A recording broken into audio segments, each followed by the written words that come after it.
The Word of God is alive and powerful, sharper than any two-edged sword, piercing even to the dividing asunder of the soul and spirit, and of the joints and the marrow, and is a critic of the thoughts and intents of the heart. Ang tibuok nga kasulatan gipaginhawa sa Dios ug may kapuslanan alang sa pagpanudlo, alang sa pagpamadlong, alang sa pagpanulid, ug alang sa pagmatuto sa pagkamatarong. Aron ang tao sa Dios mamahingpit, masinangkapan, alang sa tanang maayong bulwaton. Paningkamuti pag-ayo ang pagpakita sa imong kaugalingon sa tubangan sa Dios, ingon nga iyang nahimutan.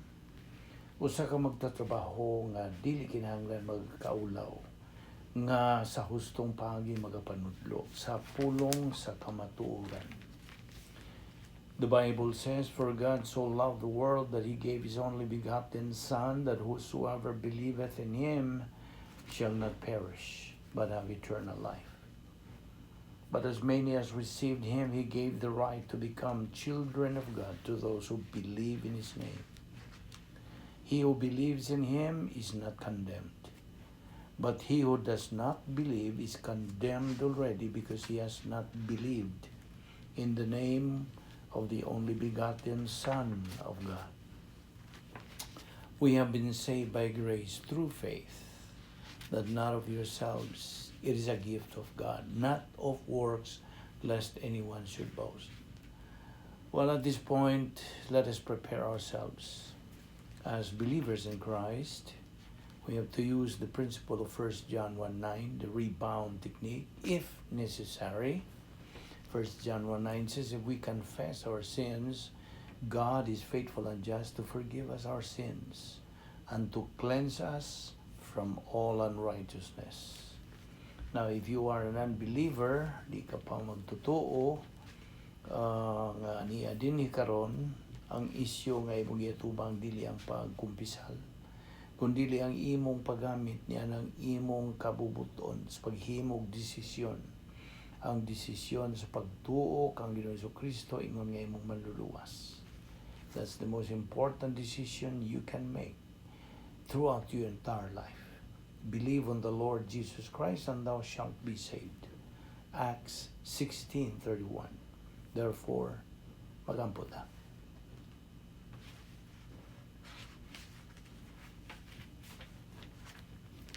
Let us pray.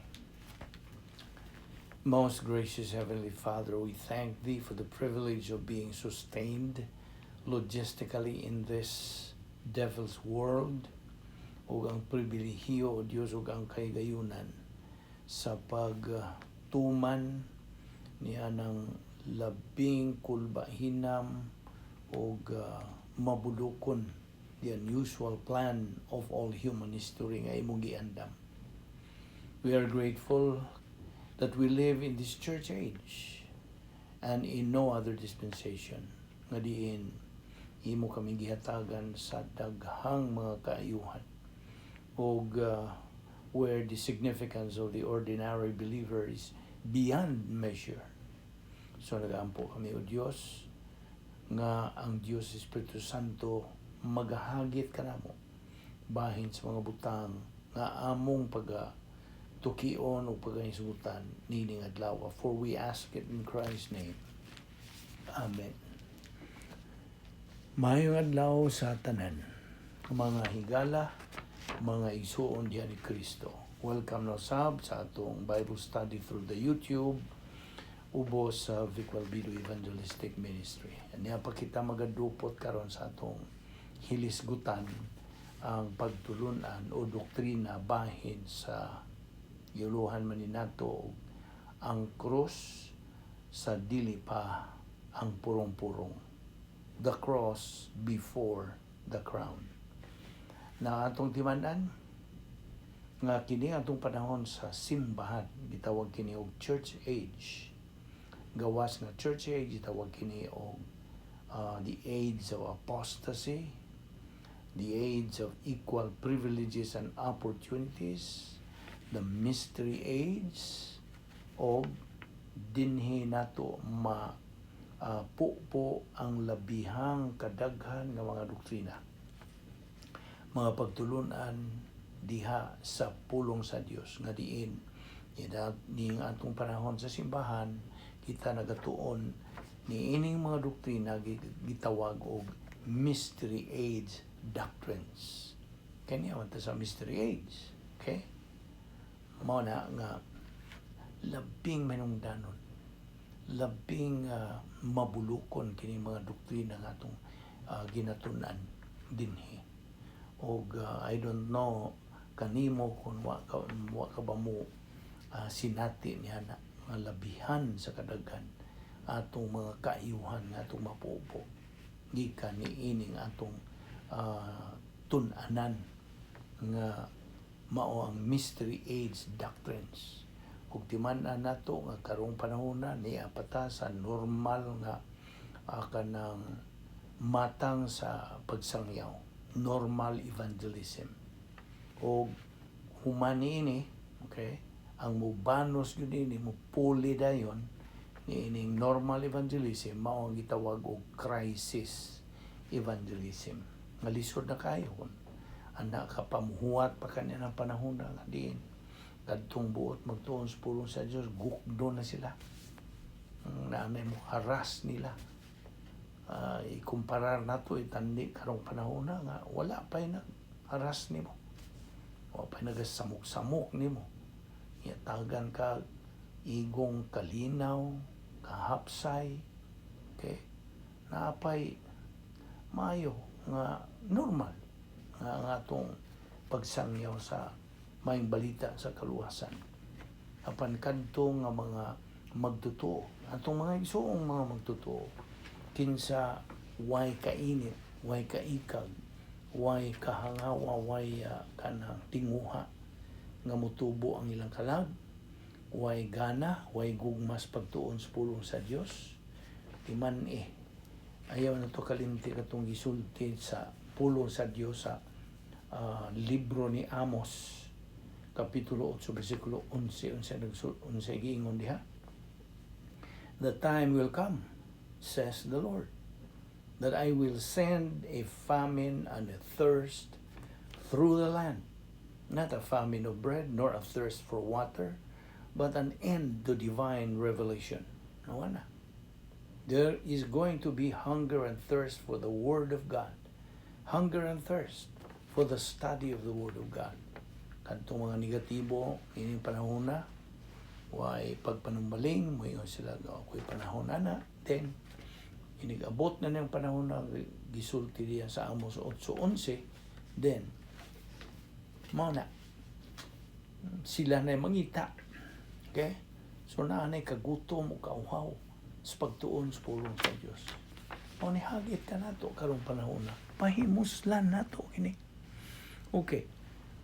Balik ta sa atong tun-anan nga giuluhan og the cross before the crown. Okay? Ang buot pasabot gud niini. Sa dili pa kita makakabot sa atong tumong nga mao ang spiritual maturity, gikinahanglan ang atong pagsunod sa mga pamaagi nga buot atong ipasubay sa Dios, ipasunod sa Dios, atong agian. You see, mo na kita nagapadayon pagtuon sa pulong sa Dios, kay kini mao man kani ang mando lagi sa Dios. Human kita maluwas, segundo Pedro 3:18 nga kita patubuon. Grow in grace and in the knowledge of our Lord and Savior Jesus Christ. Pinaagi ini atong gibuhat pagtuon sa pulong sa Dios sa adlaw-adlaw on a daily basis. Okay? Ambot kanimo, mudawat ka ba niya na imuha naman po na. It's a matter of choice. Apan, mao kani ang tugon sa Dios, mao kini ang mando sa Dios nga kita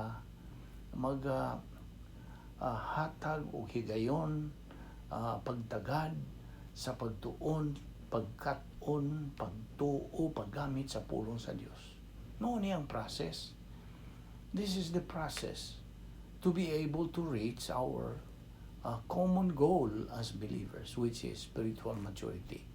And that is the goal of every believer Because at that stage, mao na gitawag nato kanang ang diin ana kay katakos. You now have capacity for life, capacity for love, capacity for blessings. Mao ni useless ko nang sige na to ingon nga to God be the glory. Unsa man nato na pagkabot kun wa tay pagtuon sa pulong sa Dios. Di nato mag-glorified ang Dios. Gani as ang Dios ra ang maka-glorify niya, makahimaya niya. Siya ra. Di ta makahimaya sa Dios oy. Nakaingon ka makahimaya ta. Na kanang imong nga sige kadungog na himayaon ta ang Dios. Wa kay paagi nga makahimaya sa Dios. Paminaw. Ato ra gud ni ay palabas de sa mong panumduman. Ngano man nga di man ta makahimaya sa Dios. Okay. Paminaw. Nitong higayon nga imong gidawat sa Ginoo sa Kristo nga imong manluluwas. Naluwas ka, basta? Diha. Dungan sa pila pa ka mga kaayuhan nga imong nadawat. Nitong higayon nga imong gidawat si Ginoo sa Kristo ingon nga imong manluluwas. Okay? Gisuluban ka sa pagkamatarong sa Dios. God as if takes a portion sa iyang perfect righteousness ug iyang gisulob diha nimo. Aron sa ingon diha na gisuloban ka sa iyang pagkamatarong. Ang pagtan-aw sa Dios diha nimo dili ka na hinukman. You are no longer judged, kundili na matarong na. You are already justified. Kaya nga naman, tungod kay gisuluban na kas pagkamatarong niya. Ang iyang makita sa Dios, ang iyang pagkamatarong nga gisulob diha nimo. Kasabot ka? Sundan niya. Gisulob na nimo. Dili na imuhang pagkamatarong ha, iyahan na sa Dios. Gisulob diha nimo tungod kay nakadawat ka naman sa kaluwasan. Katurang midawat kang Kristo, mo'y maluwas. Klaro man na kayo. Hindi naman nato na ngay explain in detail kay ekspresyon mga nasabtan na nimo kana. Okay? Sa diha nga ikaw naluwas, gisuluban ka niyan itong pagkamatarong sa Dios. Now, karon sa imo na karong kanang padayon sa pagtuon sa pulong sa Dios adlaw-adlaw nga pagi on a daily basis, mo ni ang process nga makabot nato nga tong common goal which is spiritual maturity, and that stage which is capacity stage. Okay? Sa sige nimo tuon sa mo na ginganlan tong spiritual momentum. Adlaw-adlaw. Hala, sige. From baby believer, from infancy to adolescence, nahingkod ka na, ingon nga magtotoo, tungod kay nagpadayon ka, wa na kay lingi-lingi, sibog lang ka nga tusunahan. Mo na ang process to grow up in grace and in the knowledge of our Lord and Savior Jesus Christ. Aging sunod niya na nga mando. Okay. So nakaabot ka sa pagkahingkod as a believer. Padayon, ayaw bundang. Kay bundang ka, sugod na po ka sa uno. Misi. Padayon, gikan siya mo pagkahingkod, nana, ang ikatulo o kinatumian nga ang nga kabutonon natong mga magtutuwa ang spiritual maturity. Okay? Spiritual maturity. Hamtong ka na kita kung nakaabot na ta ng ikatulong ang espirituanong pagkahamtong spiritual maturity. Now, paminaw, hold on to that. Inigkabot na nimo niya na, inigtungtong yun nimo niya ng ang sa spiritual maturity. Na kay katakos, to?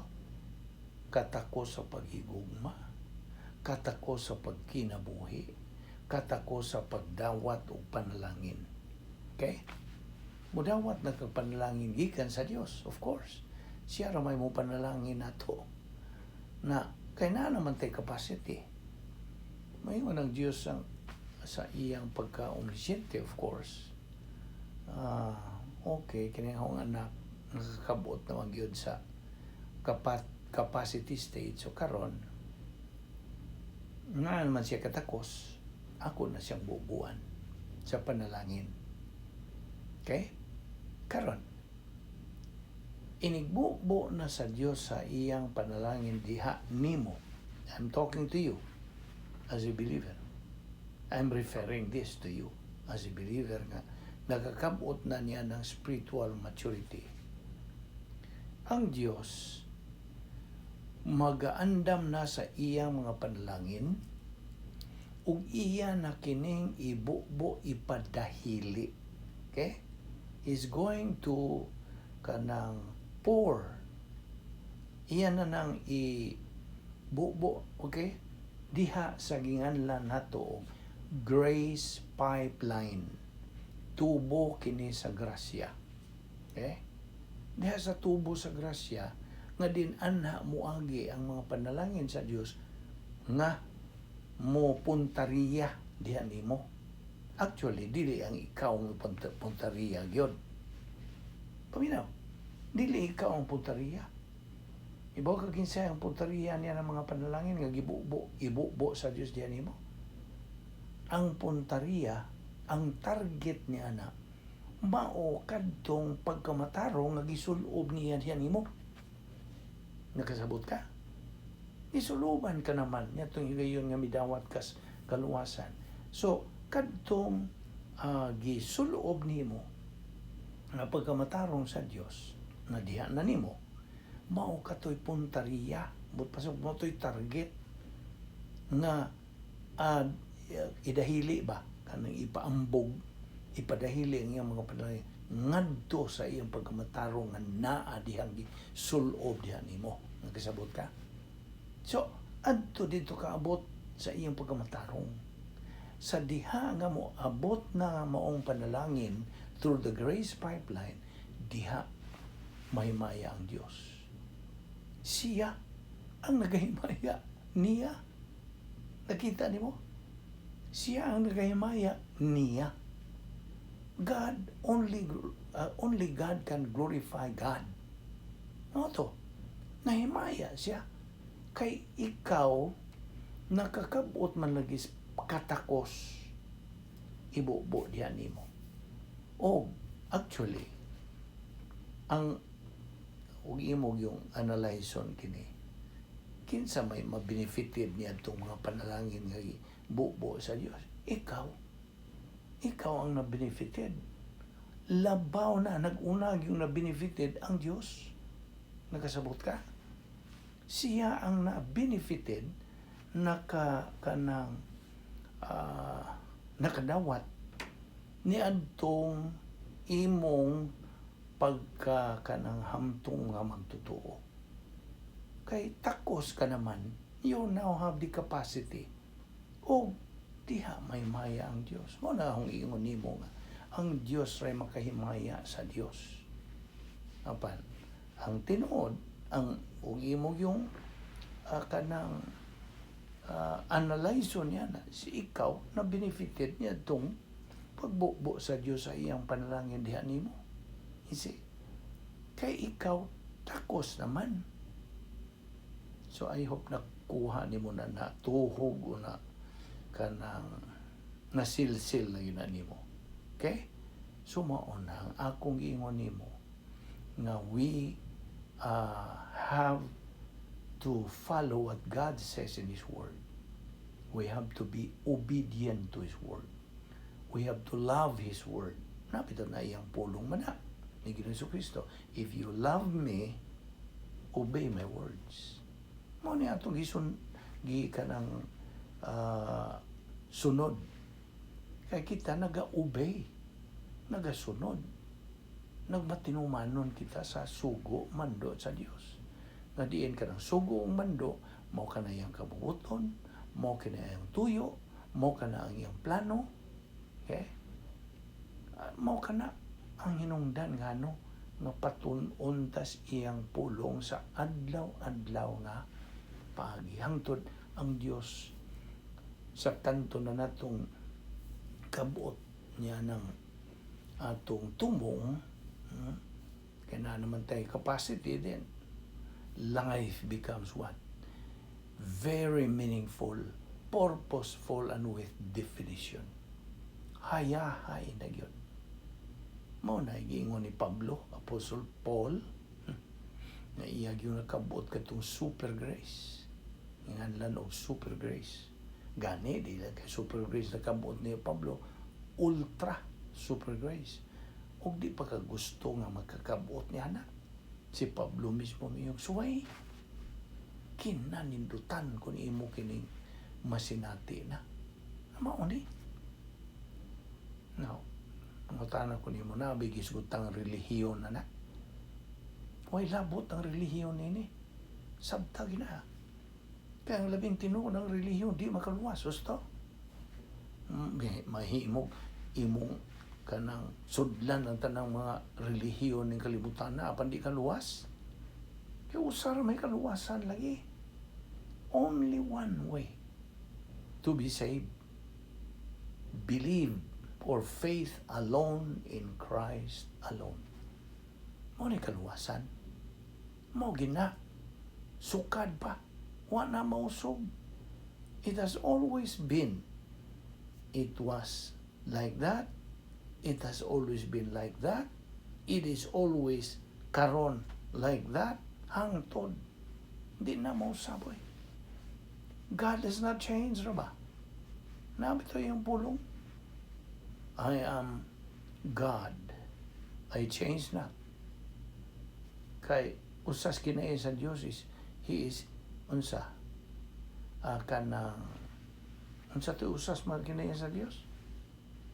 Nga dili na siya mausap.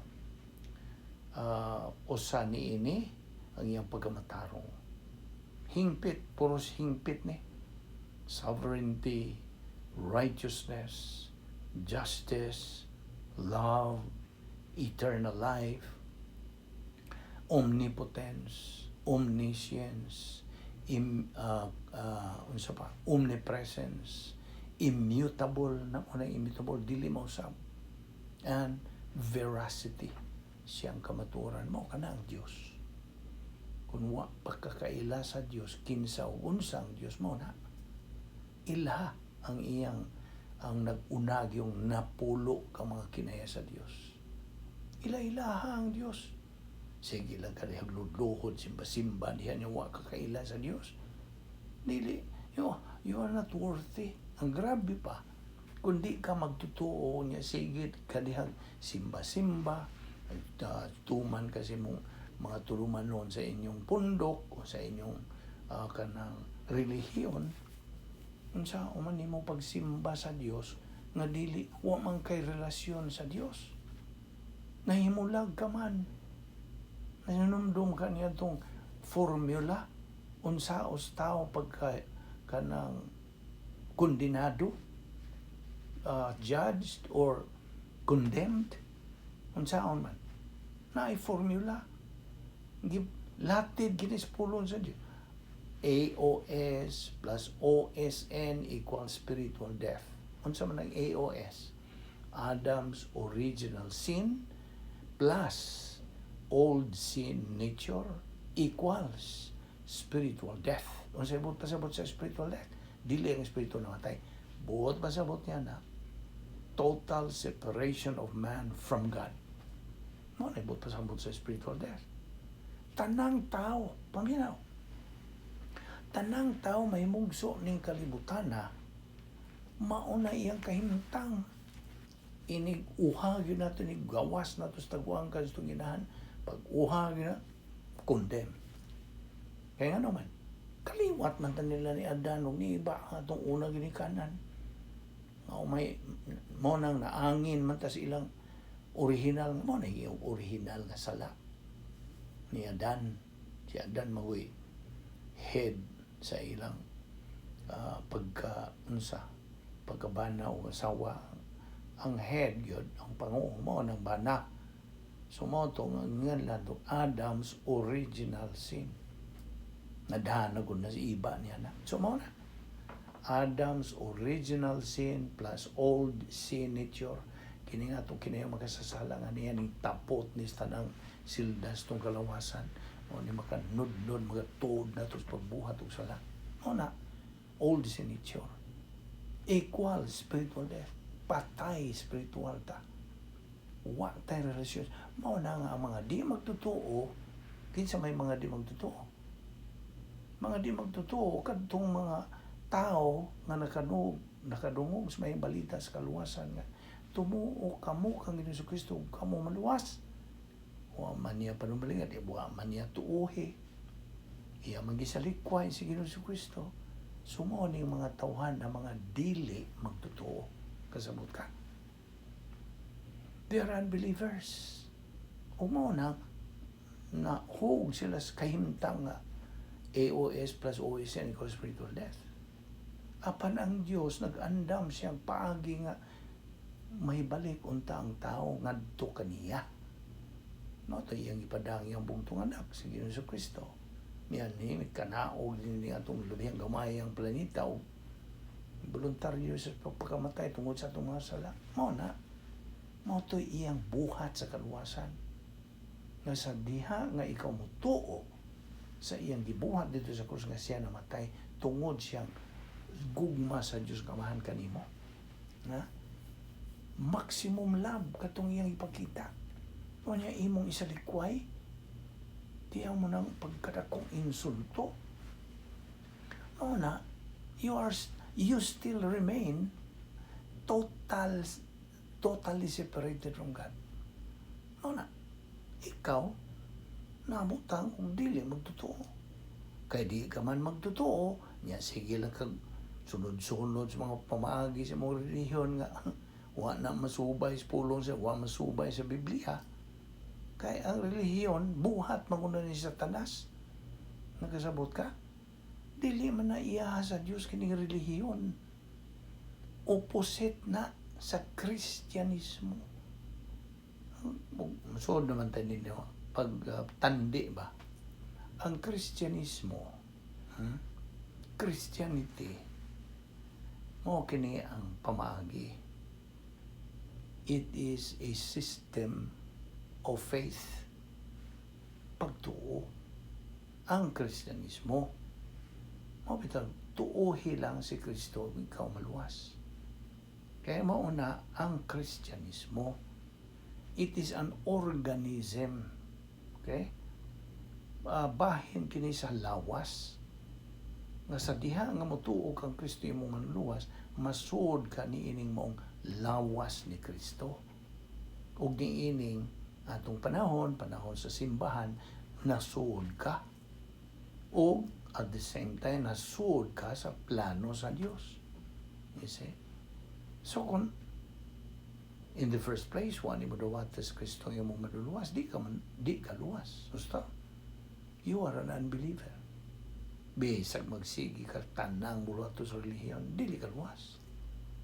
Mabitan makurat ka ni ining panultihuna nga dito si Pirno, labihang daghanang mga buutang tao.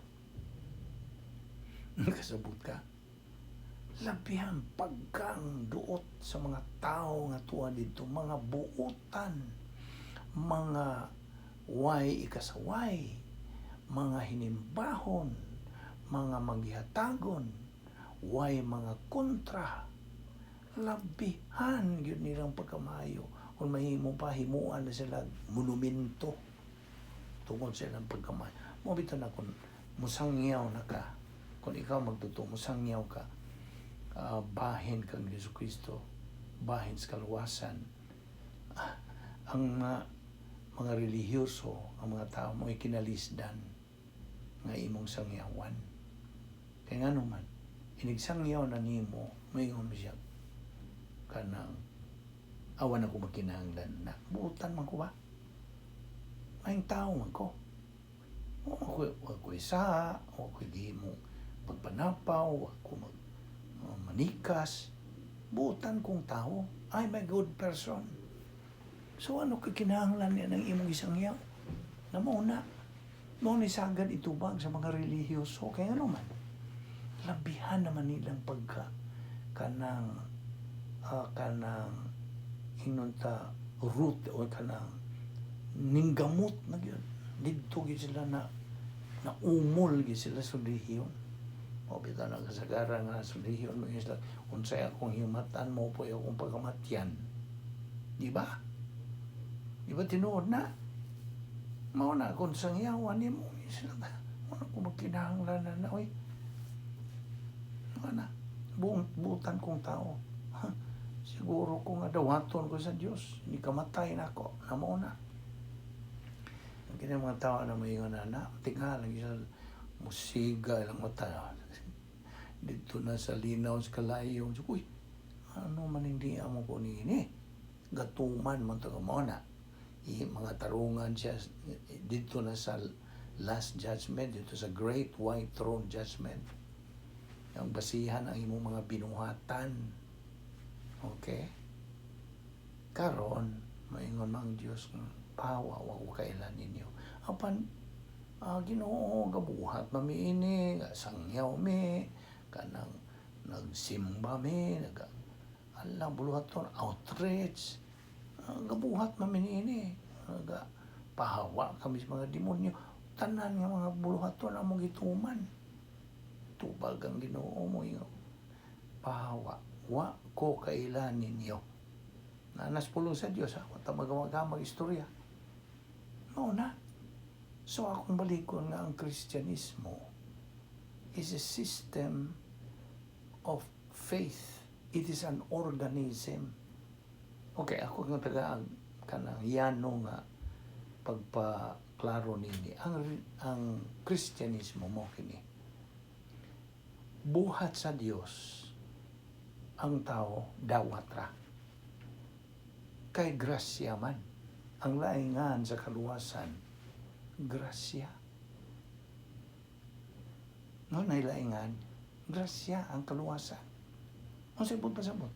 Ang grasya, lihok, buhat sa Diyos para sa tao. Ang tao igurang mudawat. Mo ni Kristyanismo. Ang panang relihiyon, opposite. Opposite yun, yung ano man. Lihok sa tao, paningkamot sa tao, panglimbaso sa tao, para sa Diyos. Mo na relihiyon. Ngayon ang Diyos, kung saan mo pagdawat ang imong mga maayong buhat nga, wa man matunong sa akong pulong, wa man matunong sa akong plano. Naghimo man mo inyong kaugalingong plano. Naglain man mo. Mo na itubag sa Diyos kung yung analyzon ka na. God's plan is perfect. Hingpit. Wala na mausap. Di na mausap. Muna, what God says, He means it. What He means, He says it.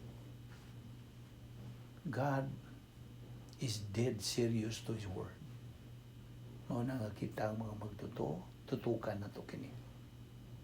Nga, sa atong pagpadayon, sa pagsibog sunahan, sa atong Kristiyanong pagkinabuhi, ginamit ang mga pulong sa Diyos nga ato nang nakatunanaan na sa atong frontal lobe, sa atong kalag, mentality of our soul. Then, unsa, nagapadayon kita ni anang ingnon ta nga cross.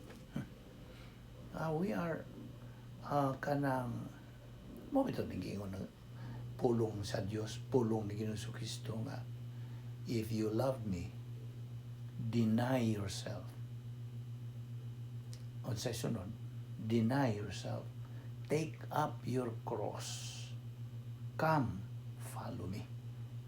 Mao gyud ang pamulong ni Ginoong Kristo. Kung kamo na higugma kanako,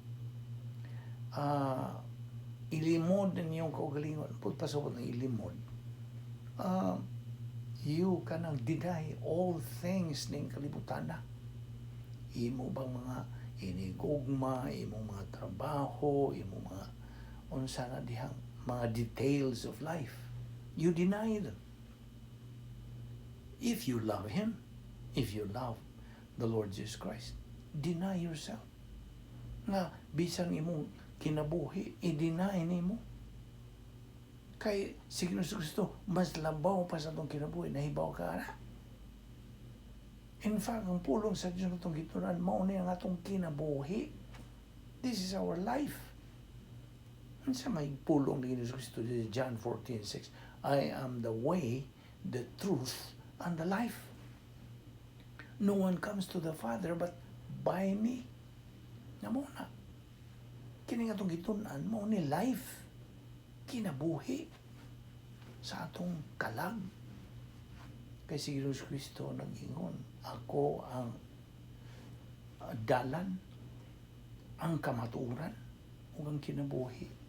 Walay makanto sa amahan, kundili pinaagi kanako na namuna. So kini atong gibuhat. We are denying ourselves. Atong pas-anon atong cross. If you consider it nga, sa pagtuos po sa Diyos, marag bugat ni mo. Ala, sige, pas-ana na. Kaya nga no, na ay nag-uhuwat. Luyo niya na. Okay? Yan ang cross lagi mo man atong title. The cross before the crown. Tu ay purong-purong nga gahuwat. Gahuwat na dito sa eternidad. Kay bugtian naman itong yung mga maing binuhatan nga Diyos nun, nga mga maing binuhatan nga gitandi ka na sa Korinto nga unsa kanang pila, bulawan, mahalong mga bato. Muna, more to rewardable kind of good. Kanang divine good works. Divine good works. More to rewardable. Mo to gantihan. Apil na ganti mga purong-purong. Muna, crown. Crown of righteousness. So, mao kini nga itong gitutukan. Mao na nga sa imong pagpadayon sa pagsibog sunahan, atong giingon man ni ka gagahapon nga kita naga-establisar niya ng divine viewpoint lifestyle o kana mao ang atong tumong, our goal as believers. The goal of every believer. So, again, we have two objectives. Duha ka goal. Number one, the establishment of this divine viewpoint, mental attitude, lifestyle. O ikaduha, as a byproduct of that, the production of divine good. Ano ni? Ang atong kanang buhat sa mga Diyos nung mga maayong buhat. Now, kay sa diha nga atong makabot na kani nga maong ang this stage, kita as believers are now in a position where we become usable in the hands of God. Mahimo na tang gamiton sa Dios. Magamit na ta sa Dios. Ug ang ikaduhang the second stage of that, of course, mao kanang divine viewpoint, historical impact nga diin kita ana tay unsa impact to the rest of the human race, both directly and indirectly. Di nila unsa kita kutob ug atong ipadayon na yugma. Og ayaw sa saypa ang sumpay nini kay daghan patag tukion gyud. So din nilang una kita kutob, nagapasalamat kita sa Dios sa iyang paghatag kanato ni dugang mga kamatuoran o ayaw si piyata kining atong Bible study adlaw-adlaw through the YouTube. Ubos kini sa Balbido Evangelistic Ministry. Grasya kini. Dili kita takos nini, we do not earn it, we do not deserve it. We do not work for it. Grasya kini ato lang gidawat gikan sa iyang hustisya, iyang grasya nga kini lamang ang atong baruganan ingon nga mga anak sa Dios. Magampo ta. Balaan na mo nga Dios, nagapasalamat kami kanimo sa imong pagtudlo kanamong dugang pangkamaturan. Ini nga among pagtuon sa imong pulong ni adlaw. Pinagis pagahom Espiritu Santo kanamo na kini maghahagit kanamo o Dios sa among pagkinabuhi ingon nga imong mga anak. gamita kami o Diyos, sumala sa imong kabubuton, dala kami pagbalik din ugma, pinagilamang sa imong grasya, ilikay kami sa mga kabilinggan, sa among pagbubuwag karon, yung tanan namong ipasalamatan sa ngalan ni Ginoong Hesukristo, among bugtong manluluwas. Amen.